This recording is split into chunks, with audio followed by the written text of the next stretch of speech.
അനുദിനമുള്ള വിശുദ്ധ ബൈബിൾ വായന നമുക്ക് ശ്രവിക്കാം. മറ്റൊരു ഉപമ കേട്ടുകൊള്ളുക. ഒരു വീട്ടുടമസ്ഥൻ ഒരു മുന്തിരിത്തോട്ടം നട്ടുപിടിപ്പിച്ചു. അതിനു ചുറ്റും വേലി കെട്ടി അതിൽ ഒരു മുന്തിരിച്ചക്ക് സ്ഥാപിക്കുകയും ഗോപുരം നിർമ്മിക്കുകയും ചെയ്തു. അനന്തരം അത് കൃഷിക്കാരെ ഏൽപ്പിച്ചിട്ട് അവൻ പോയി. വിളവെടുപ്പ് കാലം വന്നപ്പോൾ അവൻ പഴങ്ങൾ ശേഖരിക്കുവാൻ ഭൃത്യന്മാരെ കൃഷിക്കാരുടെ അടുക്കലേക്ക് അയച്ചു.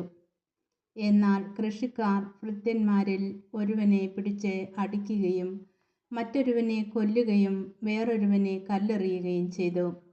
വീണ്ടും അവൻ ആദ്യത്തേതിൽ കൂടുതൽ ഭൃത്യന്മാരെ അയച്ചു. അവരോടും കൃഷിക്കാർ അപ്രകാരം തന്നെ പ്രവർത്തിച്ചു. പിന്നീട് അവൻ, എൻ്റെ പുത്രനെ അവർ ബഹുമാനിക്കും എന്ന് പറഞ്ഞ് സ്വപുത്രനെ തന്നെ അവരുടെ അടുക്കലേക്ക് അയച്ചു.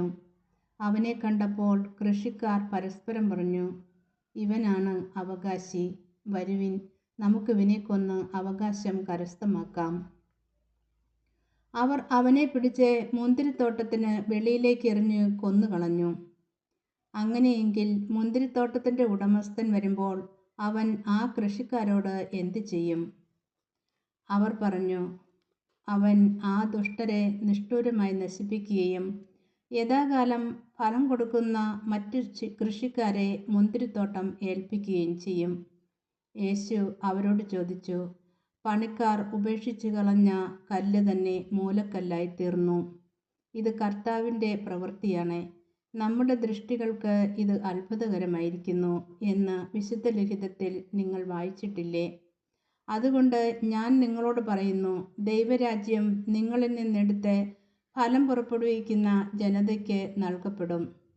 ഈ കല്ലിൽ വീഴുന്നവർ തകർന്നു പോകും. ഇത് ആരുടെ മേൽ വീഴുന്നുവോ അവനെ അത് ധൂളിയാക്കും.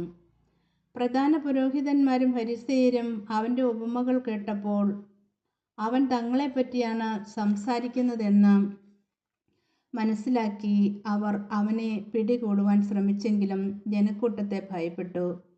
കാരണം ജനങ്ങൾ അവനെ പ്രവാചകനായി പരിഗണിച്ചിരുന്നു. ഈശോ മിശിഹായ്ക്ക് സ്തുതിയായിരിക്കട്ടെ.